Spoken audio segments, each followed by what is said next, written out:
Welcome, guys, to the next Yanagita podcast show. Sadly, Justin's not here. He's in Japan for a tournament. I don't know when he'll be back. He'll be back. I don't Not even too know. sure. But we got BJ here, BJ Apolo. Uh, one of the fighters from 209 Beatdown. It was me, you, Ty, and Luke. Luke. But that podcast had a bunch of people, so I think from now on we're gonna do like one person at a time. It was hard to get your thoughts out there, I feel like, Yeah, that first podcast. yeah. So how you been, BJ, bro? How's it been I've after been your good, fight? my man. How you? Good, bro. Good. How's Let's get straight to it, bro. What was your thoughts on the fight?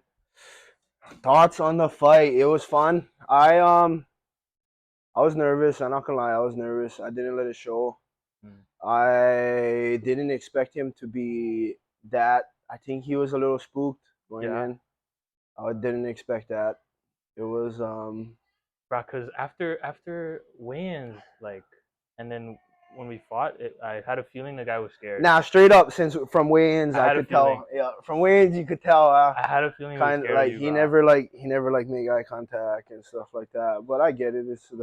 It was both of our first fights. You know what I mean? That's true. That's true. Yeah. So I understand the nervousness. I don't blame him for being nervous. You know what I mean? That's true. That's true. But at the same time, I thought he was gonna give a little bit more action Mm. right off the beginning from the Bruh. jump.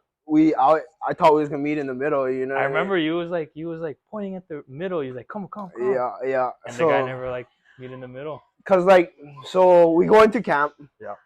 Every time every round you're meeting your opponent or your teammate in the middle. You know the kind. You're meeting them in the middle of the ring. Yeah. That was the first time that whole 3 months that like nobody met me in the middle of the fucking ring. He was scared for even touch gloves. No, Like, he didn't want to touch. Like he was super Yeah, he was super scared. deer in the headlights kind. Yeah, it was nuts. I was kind of training for a more experienced opponent thing.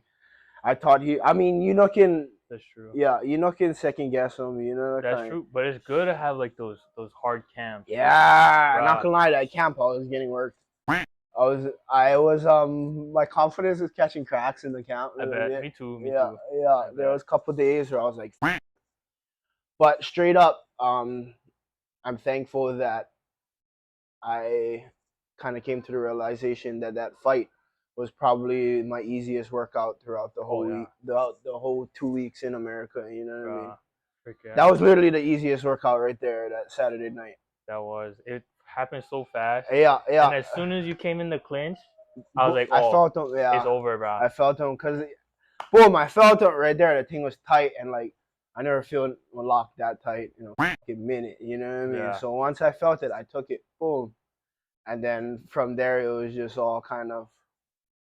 The rest was. Once you slammed them, I was like, rest was history. I was in the bleachers, I think. Yeah, he was up with a lot of guys. Yeah, I was in the bleachers and I was screaming. I was like, oh! And then once you got him in mount, and you did the butterfly. What is that? I was trying to grapevine him. I was trying to grapevine him. He never well, the thing is you know me. I like that grapevine, and you can kind of be a dick in that grapevine, but he never let me.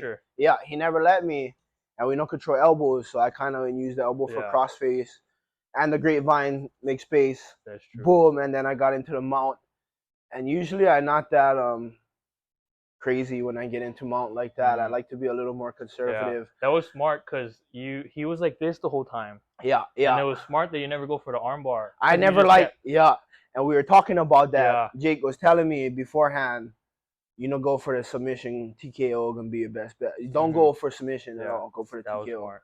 And so he let me have that. I took it. You know what I mean? We ran with it. That was smart.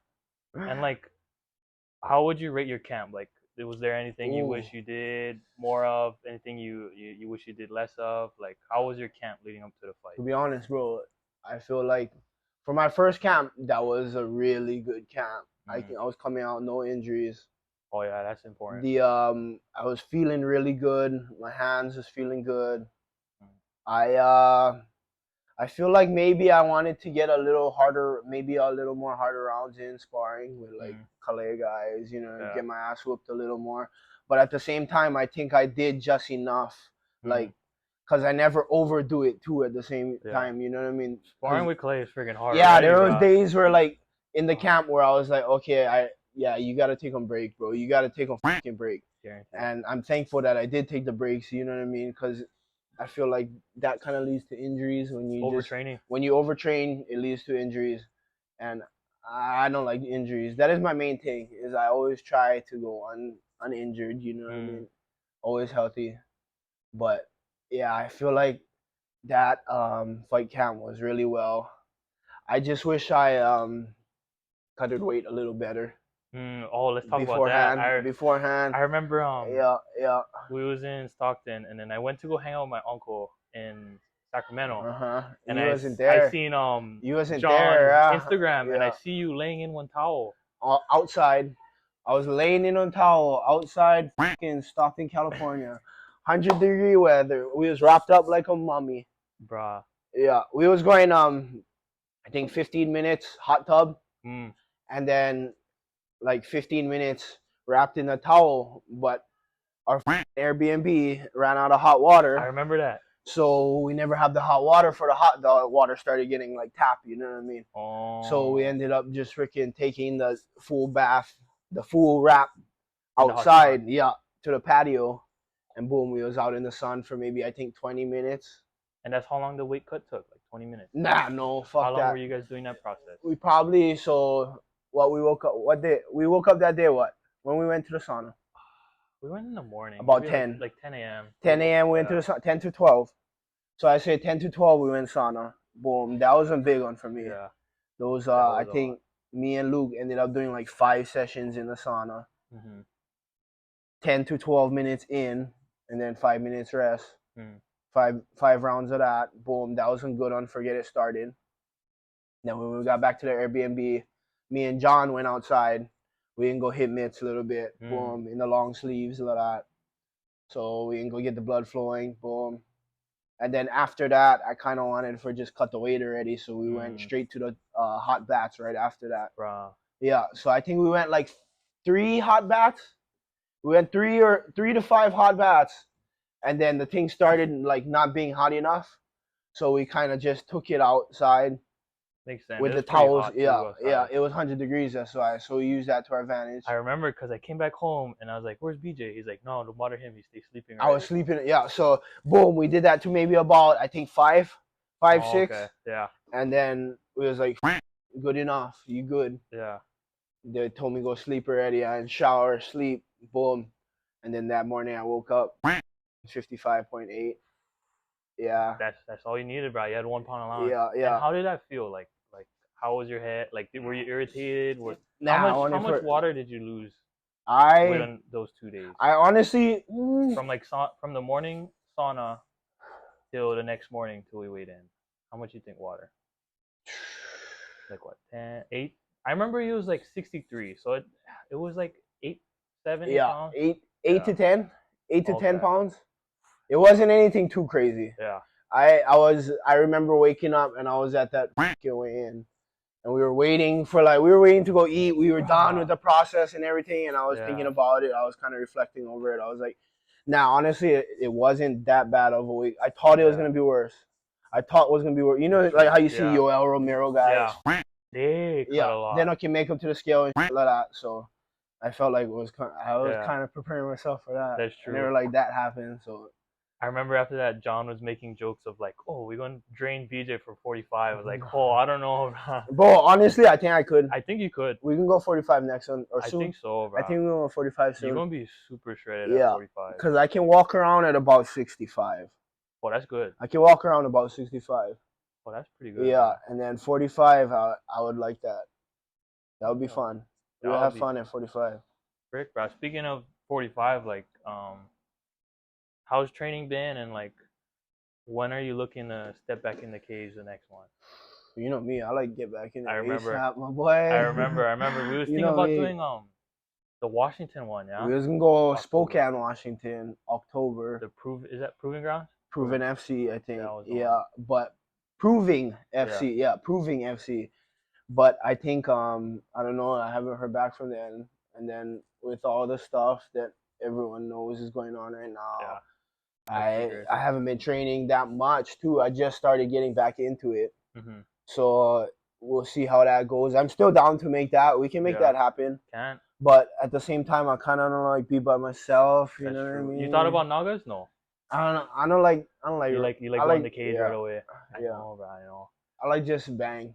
I just like scrap. I don't like. I'll save the jiu-jitsu for when I'm older and I don't can scrap anymore. Makes sense. Makes sense. Right, that would be sick because I know they want to do December. Yeah. December. That's what they were saying too. That's what John was saying. So I heard. So for me, I now go grab October. Yeah. John was saying December, and then last week I was talking to Justin. He was saying February, and then somebody else was saying I think like March or something after that. Oh. Yeah. So we got options. We got options on the table. I want to do February. I'd be so down for February. Okay. I was planning on Nagas in November. Okay. But if you November, what is it, October? October is for November, yeah. October is the month before November. Yeah. Let me know, bro, if you like do October. Bro. It depends. If it's the thing is, John said he cannot. Yeah. So if anything, we'll take Jake and Justin. Jake and Justin, if anything. Yeah. Just let me know. Yeah. But if you're down for it, we go. Yeah. Cause I like scrap again ASAP. I just like make sure I'm ready. You know what I mean? I gotta make sure I'm ready. But I like go again. So that last fight then kind of like just lit that fire in you. Just wanted to. That and frick. Yeah, it went really well. Yeah. So I was like, okay, I kind of know what to do. We can tune stuff up. You know what I mean? Make things better. So maybe we go right again. You know what I mean? Try them again. But I've also never really had the chance until now. You know that kind of. That's true. And I feel like when 1-0 on your record, it gives you kind of something for the promoters to look at. They kind of want to book you a little more. I feel like when you got that 1-0 next to your name. That's true. Especially that 0. Yeah, the 1-0. And then they dig deep. I mean, we still only amateurs, but they find out you coming off on 32nd first round knockout. They probably gonna want to get you in there even a little more. That's true. So that kind of been driving me lately, but I always just been wanting to go lately, but I've been nervous. Bro, when you stepped in the cage, it looked natural for you. Like you was just ready. I think that poise just really got to your opponent. Like. Yeah. Nah. I guess I like that readiness. I got to him probably. So. And you look shredded, bro, when you was at 155. I appreciate that. You look shredded. I was. Honestly, that was the most skinniest I've ever been in my life. Bro. Yeah. When was the last time you were 155? Probably in 5th grade. No way. Probably like no 5th grade. Way. Bro, like 4th grade maybe. For real? Dog, I was fat. Yeah. What? I was big, dog. What did you wrestle at in high school? In high school? Yeah. Oh, bro, I wrestled at 195. No way. In Vegas, yeah, I wrestled at 195 in Vegas. Oh, you was like. Yeah. Bro, I was wrestling against big like there was the boy from like fucking Sister Wives, like some inbred, you know, like the Mormon motherfucker with all the wives, you know what I mean? Some inbred big motherfucker, just corn fed with his mullet and everything, his big old calves. And you wrestled against those? No, I didn't. They forfeited those matches, but I was big fuckers of that, bro. And you wrestled against big kind guys like that? Yeah, like 6'4", 6, like cause 195, you know what I mean? Athletes are coming off of their first whatever it may be, football or basketball or something at about 195. Yeah. 195, putting these fuckers on my back. Were you cutting weight or you just like so I was probably like 200 pounds. I ain't cut like you know what I mean? Throughout the course of training wrestling, I shred all that 195, you know what I mean? And you was lean at like no. I was still chubby. Oh, okay. I still have my chubbiness. Yeah. Oh, but that's some big dudes. Yeah, like even when I do Nagas, the heaviest I went was 180. So the thing is, it was in high school. You gotta remember that. So the high schooler, I wasn't a big high schooler. I kind of like you going against guys who already been through their growth spurt, hit puberty, get facial hair. You know what I mean? but they're still kind of young men. You know what I mean? Now that we're older, we're bigger than them. So you look at them like, okay, not that bad. A real 195 or like our size is like something massive. You know what I mean? That's true. Like or freaking something close to a Gordon Ryan or something, you know, that kind. But a 195 high schooler isn't as bad as that, you know. I see what you mean. So I'll give that, yeah. But at the same time, I was still a chubby little kid, so I wasn't even developed myself, you know what I mean. That's a big weight class. Yeah, wasn't big weight class, so I was going up against some like. It was hard to get the dubs and 195. What was it like? Like how would you rate that experience of wrestling with those guys? Bro, straight up, it was. Bro. It wasn't like I would never, if I had to go and do it over again, I'd do it better, you know, that kind. But at the same time, like just like, so up there, you can have like, say you can have one dual meet Wednesday. Okay. You can have like one 3 school competition Friday. Boom, and then you're gonna have like a tournament on Saturday with like 6 matches in the tournament. So you're gonna have 1, 4, 6. You'll have 10 matches in the course of 4 days. You know, the kind, and you gotta stay at 195. So God forbid that you stay on the. Like after the first match, you cannot just go home and eat any kind. No, because even you might have one wrestling match the next day. You know, the kind. It's all season out of why. So you might have 2 duels the day, like one day after the other. That sounds brutal. Yeah. So you gotta stay at the 195. A lot of these kids who are doing it they don't cut the weight that good. You know, they're eating on apple and on fucking Mountain Dew. I had friends like in high school eating like Ritz crackers. Yeah, and boiled egg. Yeah, Ritz crackers, boiled egg for a day. Yes, that's what they usually do. You know what I mean? And it was it was miserable. It was super miserable because you'd have to go run still. Like, you know how we cut weight? Yeah, it's mostly sauna, water loading, and stuff like. There isn't much running to it. Yeah. But like the wrestling style of cutting weight back then was you show up at like 5 a.m. before the meet, you go freaking run bleachers, freaking to cut weight, boom, and then you get on the bus at like 7:30. You go to your freaking meet, whatever, your tournament, whatever it may be, and then you weigh in, boom, and then you can drink your coconut water or whatever, you know, that kind. Okay. And then and then you wrestle for the day, but it's like doing that day after day, week after week for freaking 3-4 months straight. The thing is freaking, it gets fun, huh? Yeah, it gets fun. That was where I feel like I developed a lot of the grind from. I bet, bro. That's days. Tough. That's it's a lot of mental stuff. A lot of mental shit. Yeah, it was super mental. Yeah, because and then you're young too, so you're kind of just dwindling in that kind of. You're just learning about all that. You know what I mean? And did you have like challenges of like you wanting to eat or like? Oh yeah. Did you miss weight sometimes? No. I never did miss weight. Yeah, I never did miss weight. Then. Yeah.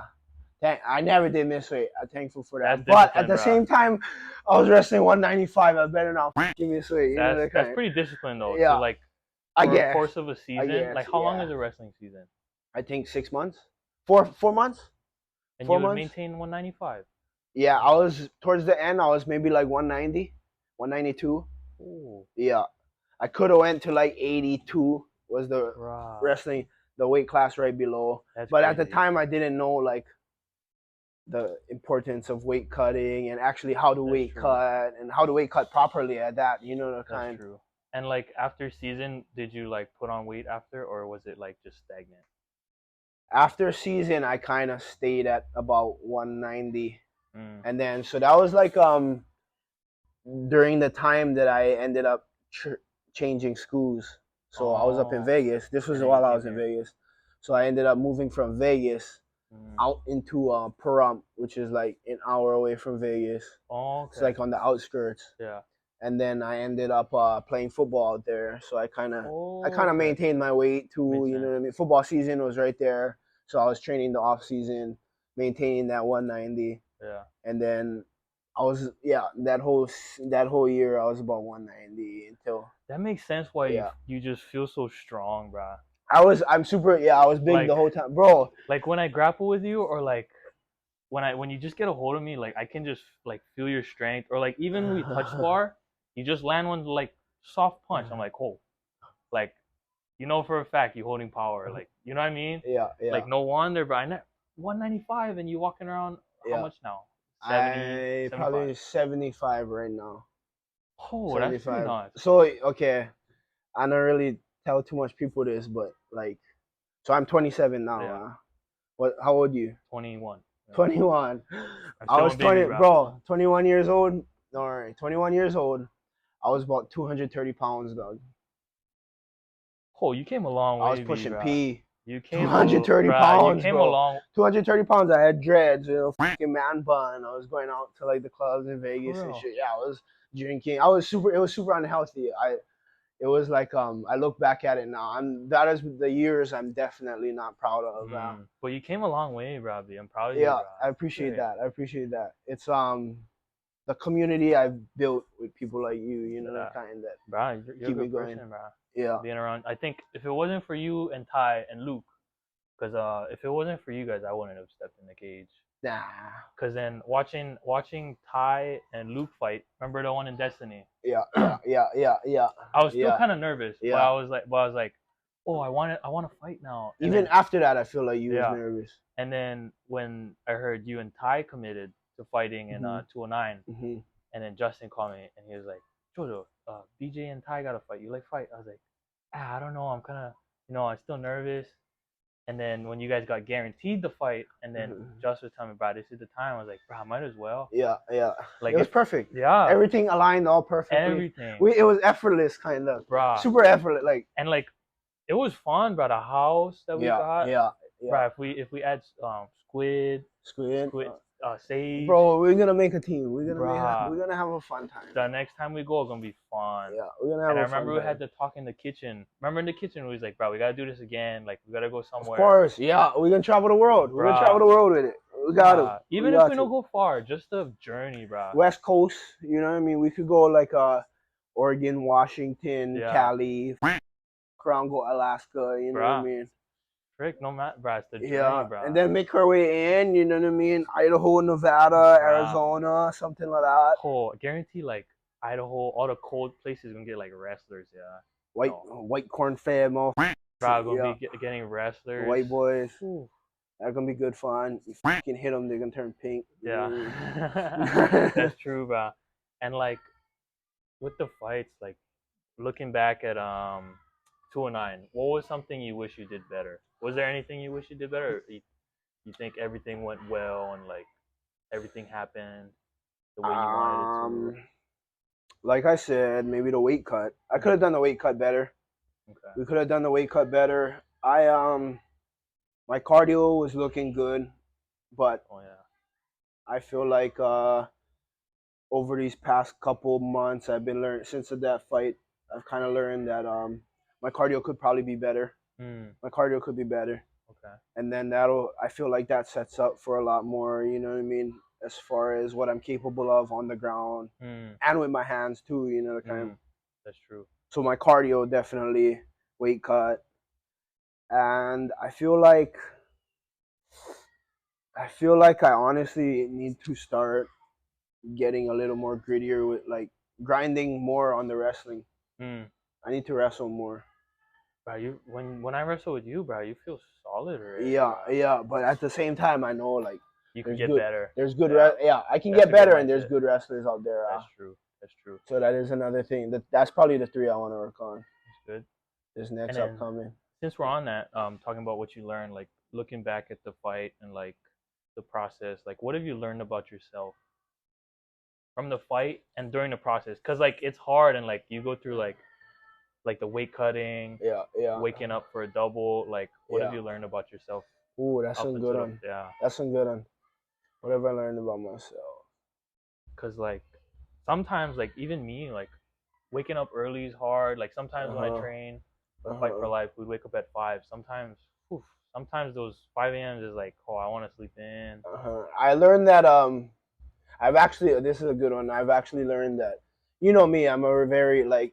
I can be quiet if you don't know me, but once you get to know me, I can't shut the fuck up. Yeah. You know what I'm saying? Bro, I'm starting to notice that, like ever since that trip, bro, we've been starting to open up. Yeah, I'm like a very friendly person if I get to know you. You know what I mean? But at the same time, I'm I feel like it's very noticeable when the training starts that the friendliness goes away because you're just going to that mode. And it's weird because I thought that everybody kind of does it. I know only I notice only I think I do that too because I feel like when you're training, it's a way to just get away from everything. It's I'm a total different person when I start getting into the training. You know what I mean? At about the second round of shadow boxing, I start quieting down. No, I feel when we spar, like leading up to the fight, when we spar, I was like, oh, this is not BJ, bro. This is somebody else. Like, and it's that I like feel fearless. Like you see him fearless. It's that's when I That's when I like to fight right there. That's the zone I like to be in right there. That's so you learn that like when it comes to training, like you go into this mode. Where I've never actually realized that there was that mode. Yeah. That's the thing is I've never actually realized that there was that little fucking.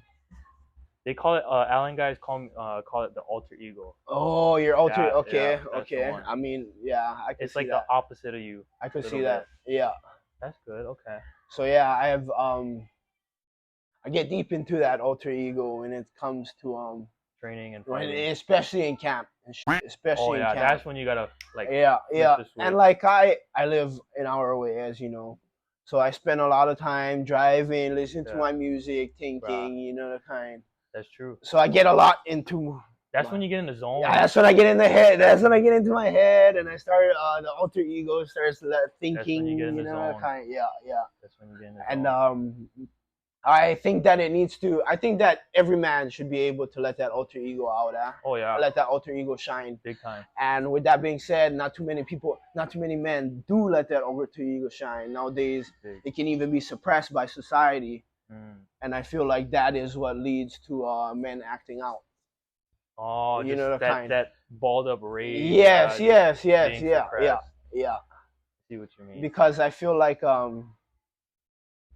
that even I come across like that sometimes. You know what I mean? When I'm not able to train or something like that, I feel like I get a little more anxious than usual. That's how I feel too. Like when I cannot train, I start to go crazy. And I feel like I don't know if it's placebo. Somebody might have told me this before, but I feel like it's the training that kind of keeps you calm at the same time. It does. You know, kind. I think so.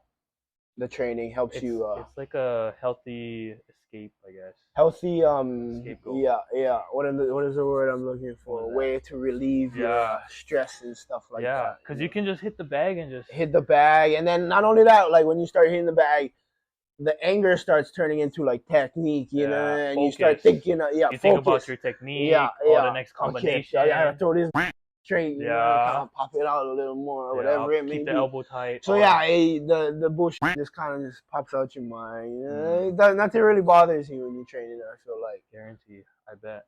And then so it's like a reset. Boom. When you get up, you get off the mat. Boom, you feel good again. I think if more men were to embrace that alter ego that we're talking about, and maybe get into like jiu-jitsu or something like that, there would be less evil men or maybe assholes out there. That's why I agree with that. And then it humbles you. And then it humbles you. Does. It humbles you. Because before I started doing jiu-jitsu and stuff, I used to have a big head, bro. Yeah. Oh, yeah. I didn't want to say this. Okay. I used to have a big ego. I thought about going where you going right now, but I didn't want to. And it takes guts to say stuff like that. Yeah. Like, that is totally me. I thought I had action before. Me too. I thought I had action before. With my little man bun at 230 pounds, I thought I had action. I thought I was all that, and then when I started doing jiu-jitsu, I was like, I know nothing about grappling, striking. Yeah. And like even when I started doing jiu-jitsu, and then I was thinking about striking, I was like, I'll just grapple. And then the first time I sparred, I was like, wait a second, that's a whole different story. Boom, bro. And then you mix them together, it's like, oh my god. Yeah. When you start mixing it together, because you can be whooping somebody standing up. You know what I mean? Or vice versa on the bottom. But once they get up, you know, or once you boop, it's like, oh shit, okay. And it's crazy because that just leads to a whole game of like mental and mind tricks, you know, That's where the mental shit comes in, I feel like. Yeah, because when you're a grappler, and you can't take down a striker, then yeah. What are you gonna do? yeah. What are you gonna do? Or You gotta you gotta do something like maybe resort to the cage by using the cage. You know, kind something like that. You gotta. It makes you think. Yeah, it makes you think. Big time. And like, since we're on that, talking about like starting jiu-jitsu, boxing, striking, all that. When was the first time you got into MMA? Like, we know you wrestled, but like, when was the first time you got into like jiu-jitsu, strike boxing, kickboxing, all that stuff? I was young. Cause you gotta think about it. Like that was like the thing. Yeah, back then. BJ Penn. Oh yeah. BJ. Everybody from Maui. Everybody from Hawaii. Like being bang on. You know what I mean? That's true. They like being scrapper. Yeah. So everybody from like Lihi Kai, I remember. I remember like Lihi Kai, like third, fourth grade. Yeah, like having bouncing, you know what I mean? At recess, like some with my friend that I'm my lifelong friend now, you know, kind of used to thinking that we would get into a scrap, we would bounce like how we see on the UFC, you know. What I mean? That would probably be like the first introduction to all of that. And then from there you start to take a liking to it, you know what I mean? From like that lifestyle of growing up in Hawaii, you start taking a liking to it, and you realize that you can't get whooped. You know, maybe you might have got into a little few scuffles back in the day, in some jumping castle at a party or something. So you realize that you can't be getting whooped like that. You know what I mean? So you start, uncle showing me on Kimura, I better fucking take that down. You know, what is that one? Guillotine? Okay, guillotine. That's what it's called. I feel like it kind of developed with me growing up, but maybe at about like 6th grade, I started really getting into training and stuff like that. Nah, I can say that because I was wrestling and doing taekwondo before that. Oh, you did taekwondo? Yeah. So at about 4th grade, when I was jumping in the lots of Lee Kai, that's probably you went to Lee Kai? Yeah, Lee Kai. No way, because I went to Lee Kai. So I went Emmanuel Lutheran. From kindergarten. I did 2 years kindergarten, and then like 1st, 2nd grade, and then 3rd grade I went to Lee Kai. Boom. 3rd grade, all the way up to 5th grade, Lee Kai, then Moiwana, and then bowling. But Lee Kai, I started Ohana Martial Arts, 4th grade. So that's kind of my introduction to like the stand-up and everything, you know what I mean? And then I think like the next season after, like the next summer or something after that, wrestling season came around, you know what I mean? So my mom put me, that was my first season of wrestling. It was Central Maui. Central Style Wrestling, I think that's what the club was called. Okay. Yeah. So boom, I wrestled over there 2 seasons. And then I started boxing with my uncle. 6th grade. Okay. So 6th grade I started boxing. And then all the way up to about 7th grade, 6th, 7th grade, I was boxing with my uncle. And then that was kind of it till I moved up Vegas and started wrestling. Okay. Yeah. Shoot, taekwondo? Wrestling junior year. No wonder your kicks is freaking. So that, I kind of developed it when I was younger. The taekwondo kicks and shit that. I might have a little balance from back then. Makes sense. That I used. Inside leg kick. When you hit me with that, it's like, bruh. And then boxing, like, how did you get into like training with John? Okay, so I met John through my old training partner, Kainalu. Kainalu? Yeah, the one that would come sometimes. Yeah, Kainalu. Yeah, he trained out Extreme Couture, so that's my first training partner right there. Boom.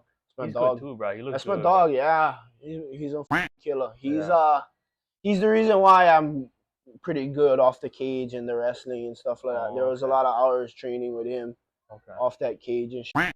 But so John and Kainalu was training a little while during COVID. Was John, Kainalu, and Sage. They was training a little while. And then right there, I ended up moving up to Vegas for a little while, training up Extreme Couture for like 6 months. Then I came back down, and I was kind of looking for a striking coach. And Kainalu was like, bro, go check out John. He just started at Central. Yeah, Central just didn't open back up at Ho'omana. Yeah. So I was like, okay, I bet. Boom, I hit up John. He said, boom, come down 8, 9, 10 he had. Yeah. So I was like, okay, come down 8 a.m. Boom. Came down 8 a.m. That was about, I think that was like March of last year. Oh, so you only been with John for like year and not even a half yet. Like, Yeah. oh, Yeah. Okay. Dang. Uh-huh. Because I know John. I remember Corey was talking about like John only been coaching for how long now? Like 2 years. 2 years. A year maybe. Bro, John's a really good coach. Bro. John's a really good coach. Bruh. To be honest, I would say he's probably the best stand-up coach on Maui. Bro, he's only been coaching how long? He's the best pad holder on Maui. Yeah. Oh, at his age, MMA. That's pretty nuts. And his kickboxing is good too. Like the combos he shows us. Yeah. That's why he can hold kicks that really good.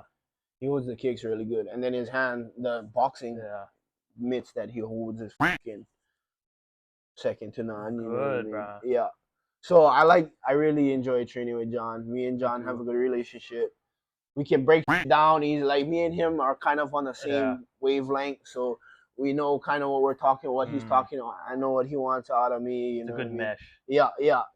I understand him, which you don't find that with a lot of coaches. That's true. Some guys don't get along with their coach, or like they don't have the good mix. No, yeah, not every gym feels as welcoming as how John makes it too. You know what I mean? Yeah. So yeah, people who train with John, I feel like are lucky. And then he's a good coach. Yeah, big and time.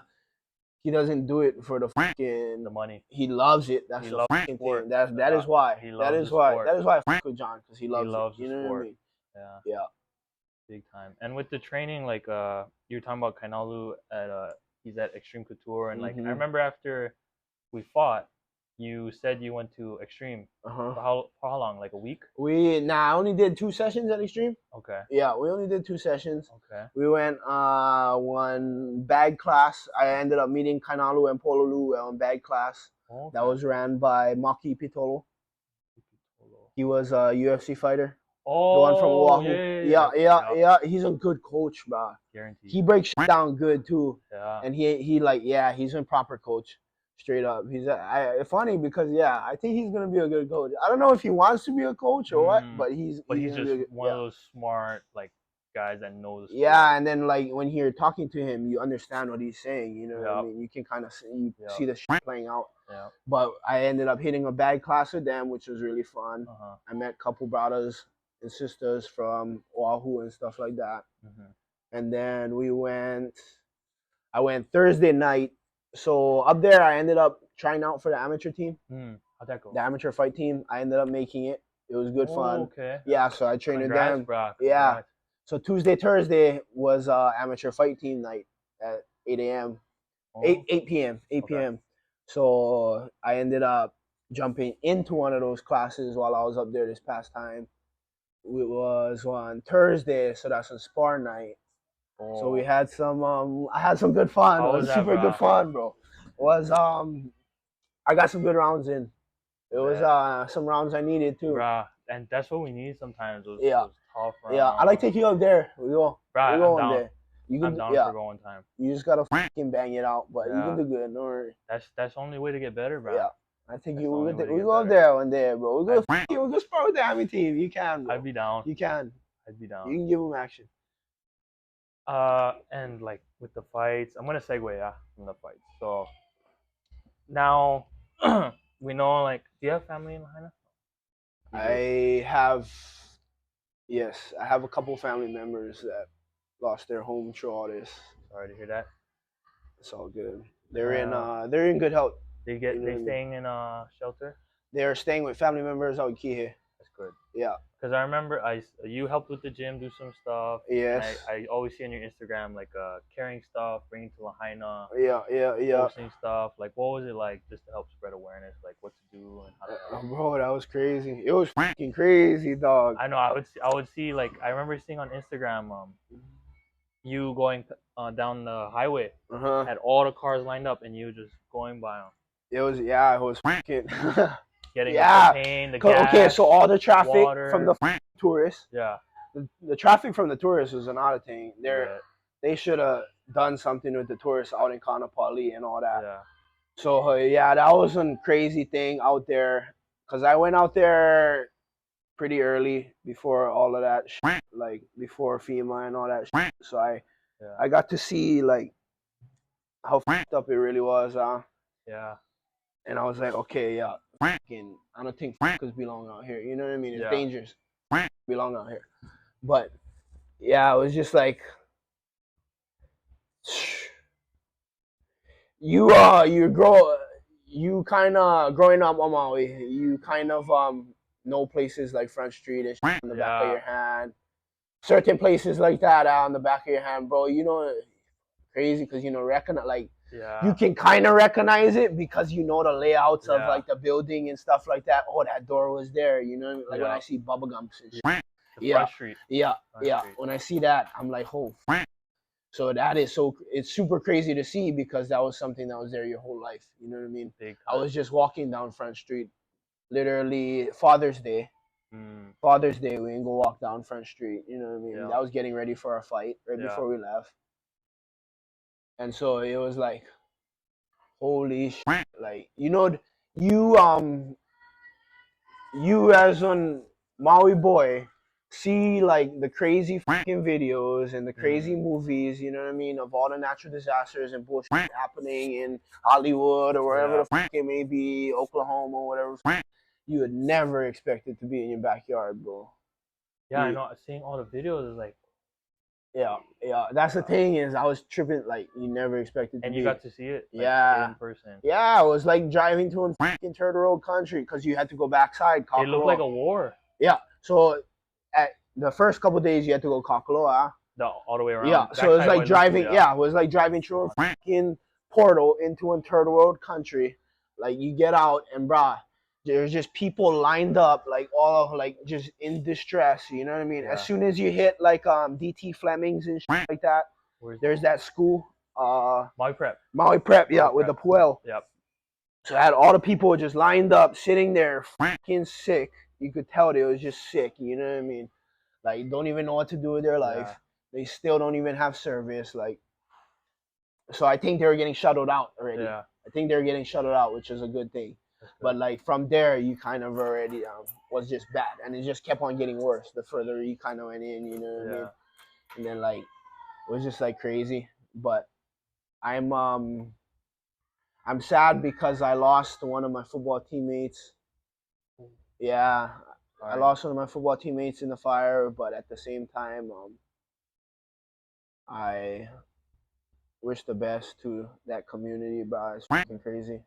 Whatever I could do, hopefully I can. And like you want to tell the people like if they want to help a certain way, like you know any specific people for them to contact or hit up, like hey, if you want to help out Lahaina, you could hit up this person, someone like, ooh, not FEMA. No, don't hit up FEMA. Don't hit up the Red Cross. I feel like there's a Venmo. There's a Venmo Instagram, the Venmo Instagram, and then I think there's a GoFundMe Instagram. Yep.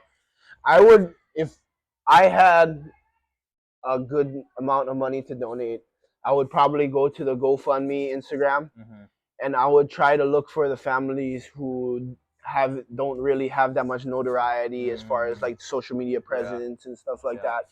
I would try and donate to them. Yeah. Because those are like the older Filipino aunties or the the Mexican tias, you know what I mean, that don't have social media or don't even know how to use a phone and stuff like that.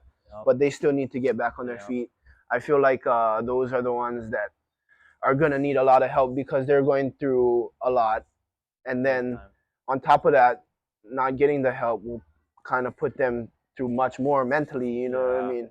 A lot of stress. Yeah, super stressful. There's gonna be a lot of trauma from all of this. I feel like big time. There's a lot of people that are gonna be traumatized from all of this. Yeah, and I remember the first day it happened, and when Justin and them made the fund, and then we started doing the fundraiser, and then we went to Costco, and then you went to Target with Justin, yeah? Because I remember. Or no, you guys went Costco. We went Costco, Walmart. Costco and Walmart. Because I went to Costco with Just and Luke, and like, how was that like? And how was like? It's crazy because I was just in Costco on Sunday yesterday, and I was telling my mom that this fucking thing is literally like a 100% turnaround. Like we can actually walk through here. You know what I mean? Yeah. While we were in Costco and all that was going on, it literally looked like crazy. Some Black Friday shit. Yeah. Like you couldn't push your cart through the shit. Or like we're going through COVID again. Yeah. Like the shutdown. Well, now it looks like that. Yeah. Now it looks like that. Yeah. But like when everyone was scrambling to go get goods for Lahaina, yeah, you couldn't even fucking make your way through the store, bro. Yeah. But now it's like dead. Like we walked right up to the cash register at Costco. Yep. And when do you ever do that at Maui Costco? That's you know true. What I mean? That's true. And it was like seeing like all the islands just even Oahu and come like, together. Everybody coming. It was so hard. Vegas. I seen that. Vegas. Fucking even in, Japan. I had some friends that go to school in like Oregon, and then like their colleges like all over, bro. Bruh, yeah. It was crazy. It was very heartwarming. It was good to see the community come together. Big time. It was good to see the community come together. Time. It was sad though. It was a fucking. It was fucked up. And how was it like when they were allowing you guys to go into Lahaina and then you were helping bring like gas, water? That wasn't. Not too bad. Yeah, I didn't go in by then. Oh, okay. By then, yeah, but I was just we was just dropping off all the gas and stuff like that, and then Justin was filling up the fuel cells. So Justin was filling up the fuel cells, and then we were dropping off gas. And me and Alana did I think Walmart and Costco run again, and so that was a fun one. And then we dropped that one off to a big truck over at Guava Tree Bar and Grill. Yeah, that. So we dropped that off over there. And it was I feel like that was the smartest thing to do. Go buy your donations and you go give it to a local company that's going to go hand it Someone out personally. That you trust, yeah, because having too much people out there donating, like personally donating donations and stuff like that isn't wasn't a safe move. So that wasn't like just give it to one person, that way they can all take it in. That was an action on. Yep, I remember that. And then I remember like when FEMA came in and stuff, they heard that like stuff was getting withheld. Yeah. And then so when I donated stuff, I donated like stuff from the house. I even took out some clothes. And I made sure I was like, okay, if I'm not gonna go there, I made sure I went to like CNBC. Yeah, or Central. Yeah. I would drop off like pillows because people were staying there too. Yeah, I dropped all my shit off Central. And John was like, oh yeah, I had like so much donations, plenty of people, so that was good. Yeah. And like it was crazy. I just wanted to bring that up, like help spread awareness and like tell the people like how they can help and what it was like. Just like for the people that don't know what it was like, bro, it was fucking crazy. Yeah, it was crazy. I remember the morning like sad. You could see it in the people's eyes. Yeah. Like, guys that like they might have not even lost their house, you know what I mean, but they just their friends are affected. They see the look on their friends' faces. They get affected, you know what I mean. And then like to be left out there with no service, not knowing what's going on, no Red Cross in sight, you know what I mean. They weren't informed and stuff like that, so I don't blame them for panicking and kind of, you know what I mean. It's a disaster, bro. It was a disaster. Yeah, it was a disaster. And honestly, I feel like if the locals never come together, FEMA and Red Cross and stuff like that would have left because for like 6 days, like how they do in like Hurricane Katrina and stuff like that. You see people on the roofs for a week, you know, that kind. And I feel like that is kind of the way FEMA moves. That's how they operate, I feel like. So without the locals, I think fuckers would have been left for gosh. Yeah. It was so nice to see like everybody just. It came to a point where like they said like they had too much stuff. Yeah, I remember they had too much. I remember. No need donations already. I heard that. And I was like, oh, that's how you know like everybody's already. On it, bro. The thing is I heard was like had fucking clothes all over the beaches too. I heard that too. Yeah, so like, it's kind of getting pilau. Yeah, it was getting pilau already. But I feel like you know how Hawaiians is fucking here. Bruh. You hungry? You still boom. Oh, you full already? Here, eat some more. Bruh, you know that's the true law right there. Yeah. And that's how it should. It's not even aloha. I feel like that's how everywhere across around the world true. should be. It's true. Just humanity. Like it should be humanity. You know what I mean? That's true. The human thing for do. You know what kind. Yeah. And that is getting lost nowadays, and that's why I appreciate my native roots, because it reminds me every day how much your community can still be there for you. Big time. That's true. And like, looking back and all this, and like, doesn't it make you like more grateful? Yeah, big. Yeah, it makes me more grateful. It makes me more like cognitive. It makes me more aware. You know, kind. Like the other night, I was like in Kahalui, and I was like thinking to myself, like, bro, if there was a fire, like if there was a brush fire to come through here, like, could you get out? You know, like what would you do? You know, that kind, like, yeah, I think about shit like that now. Looking back, I was glad I helped, because when I helped Josh and I helped John them with the stuff, and then I dropped off some stuff at my high. Looking back, I was like, oh, if I didn't help, I would feel so guilty. Not like, nah, I mean, not. I feel like in some sort of way, like donations, time, giving your time, some sort of way to help the people. Because, like, going through all that stuff. Because they needed it. Yeah, they needed it. Yeah, they needed it. Yeah, hell yeah, big time. There is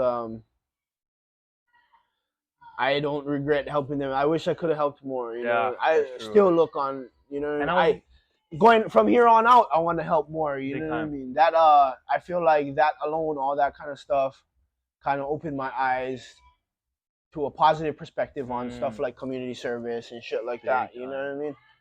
So, yeah, it was weird how that played out. And every time I pass by War Memorial, it's empty now. They're not holding it as a shelter no more. No? I'm not too sure. I don't think so. Or they moved them. They probably moved them. I think they moved it actually. Did you see the buildings by across King's Cathedral? Yeah, across Those King's little Cathedral. Ones, yeah. So I think they drop off like a couple more today. I heard someone donated like a bunch of like little housing. So it's crazy because they're all like maybe the width of this desk right here. Yeah. And they just stack it like boom, and then they come up container size. It's like a 30-foot container or something like that. Yeah, but they ship them in maybe like the size of this desk at about 30 feet. That's good, bro. Yeah, on a pallet, boom, so you can ship choke, you know what I mean? So I think like they're putting a lot out there. That's good. If I'm not mistaken, they're putting a lot. I bet, bro. Yeah. I seen it, I think a week ago. Yeah. I seen them start to do it a week ago. And then you have like all the hotels and stuff like that. Helping, temporarily nice housing folks for like 21 days and shit like that. But then on the other hand, you have like people like FEMA staying in 5-star resorts and shit like that. You know what I mean? Which is that is crazy to me. I just wanted to bring that one up. You know what I mean? Let's not let that spread slide. Spread awareness to that one. The Grand Wailea. We all know how much that one costs. You know, expensive. Bro. Yeah. They should be staying at the Maui Beach. That's what they should be doing. In the Lahaina. And that's central too. Yeah. Yeah. And how far away is Kihei from Lahaina? What? 45 minutes. Yeah. They're 45 minutes away from Ground Zero. You know. Bruh. It doesn't let the Lahaina guys stay there. They should let the Lahaina people stay in the 5-star resort, cool down a little bit, you know what I mean? While they're freaking camping on the beach doing their job. They should be the ones camping on the beach. Still get Hawaiians camping at Kahana, you know, the kind of shit like that. But I'm not surprised at the same time, you know, it kind of is expected. You just kind of frown upon it, you know. That's true. And the $700. Oh, that's some bullshit. That was a little unexpected. I'm not gonna lie. I know. I didn't think he was gonna do it that dirty. That was a little unexpected. I was like, what the heck? He better run like 2 of those to them motherfuckers or something. And then everyone was at least 2. Like, everyone was bringing up the Ukraine, bro, and then the Hawaii, and then it was. I don't. Yeah, that just a lot. That dude, that president is he makes decisions from a weird point of view. That's all I got. Yeah, that's what I should say. You know what I mean? That's good. Yeah. He's good, BJ, bro. He's doing a real number. Like, pretty sure everyone's like grateful for what you did, help with Lahaina, all that stuff you did, drop off stuff, help pick up donations. Like it was the least I could fucking do, bro. I think it was so the least too, I could fucking do. What they go through, bro, after that. It was nothing. Yeah, it wasn't anything. But yeah, I'm glad to be back in the gym, training. Yup, training. Yeah. That's good, bro. It's good to see you in the gym. Uh-huh. You know, what are some 3 things, you know, you could say now that you have your first MMA fight? Uh-huh. You know, you have the experience of a fighter, you have the experience of going through a camp, you know, flying to Stockton, going through a weight cut. Yeah. You know, like what are 3 things that, you know, you would say to someone who's gonna think about fighting now that you know, do have the experience? Because I remember last time when we did the podcast downstairs, I couldn't answer on that. It was kind of me what it felt like to be in the ring. Yeah, you know? Because it's different. Yeah. And honestly, Ty gave like some crazy fucking spiritual shit. Yeah. And I don't know about that one. He was like, oh, it's a whole new world. I mean, I guess, but at the same time, it's nothing to get nervous about. Like I feel like when a lot of people try to will word it in a way to like kind of frighten the person trying to get into the ring. You know what I mean? It isn't something you should be nervous about, but at the same time, I feel like you definitely need to be cognitive of the fact that the more across you can knock you out. Yeah. You know what I mean? And he is trying to knock your ass out. So that is definitely one thing to take into consideration. But at the same time, I feel like if you go in there, you have fun, and you've trained hard, and you actually have the cardio behind you, you'll have fun and you'll find success. That's a good one. Yeah, you'll find success. That's good. And then any other tips or advice? Train hard, you know, have faith in yourself. And I feel like the best way to get to fighting shape would be to not overwork yourself. Remember that it's a marathon and not a race, huh? Not overwork yourself in the first fucking mile, you know what I mean? Because I'll see motherfuckers like trying to they'll start off boom, and then they'll like show up to every class, and then jiu-jitsu, and then like want to watch UFC every night, you know what I mean? You kind of gotta find like a balance to where you ease into the shit, you know? I feel like finding a balance, because like you're gonna you'll like just blow your whole load first thing, you know what I mean? You're gonna freaking watch all the shit, and then one day you're gonna get your ass whooped, and then you're not gonna want to come back after, you know what I mean? I feel like if you just maybe start training 3 days a week, 4 days a week, 5 days a week, and you do that for months on end, and you slowly start to build a love for it, you know what I mean? Before you know it, you're gonna be good. Yeah. Your level of ability is probably going to be higher than what you think you can even achieve. You know what I mean? For you, for instance, you're a good example, actually. Good thing you sitting across from me, because you're a good example. You've done it consistently. You started off what? Jiu-jitsu, huh? Yeah. How much days a week you started jiu-jitsu? At the time was like, when I got into it, I got hooked right away. I was doing like 4 or 5 times a week. 5 days a week. Yeah. Boom, 5 days a week right there. Boom, you were doing 5 days a week for how long? For a while, like up until not my first Nagas. Up until your first Nagas, and then 4 or 5 months. And then when did you think you started wanting to get into fighting? Was Justin. But by then your cardio was already able to keep up with you adding on that extra workload of going to Justin's and training too. You know what I mean? So that's why I feel like you kind of got to work yourself up to the level of cardio that you can fall in love with the process. Yeah. And then boom, before you know it, you boxing. You know what I mean? And then you throw on that workload. So what is that now? 10 exercise, 10 like a week, 10 sessions a week. 10 sessions a week right there. You just double your workload. You know what I mean? Now you're getting into fighting. And then before you know it, you weren't even thinking about fighting. You know what I mean? I wasn't. Yeah. And like how I was saying earlier, I feel like when people are in your situation, their skill level exceeds what they're actually thinking they're capable of.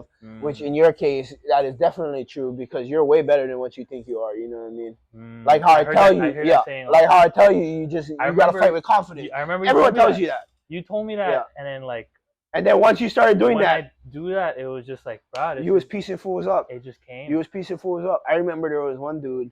I'm not gonna mention any names, but I think you're gonna remember. I remember. There was one dude that came and sparred with us. He was getting ready for a fight, and I was giving him like I think I was giving him the more rounds throughout the round. Yeah. Like I was giving him the 2 minutes. You were giving him the one, and he was kind of like, okay, like I was like off my game for that day, and then once you started giving you the 2 minutes, and me the one, you started piecing this fool up better than me. You know what I mean? No, I remember because before that, I was like telling you like, oh, it's spar day. I kind of nervous a little bit, and he was telling me, he was like, nah, bro, Georgia, just be confident, bro. Just know who you are. Just throw that out there. You know what I mean? Throw that jab out there. And then when you told me that, and I sparred that day, and then John was like, bro, that's the best you ever. Yeah, and John says it.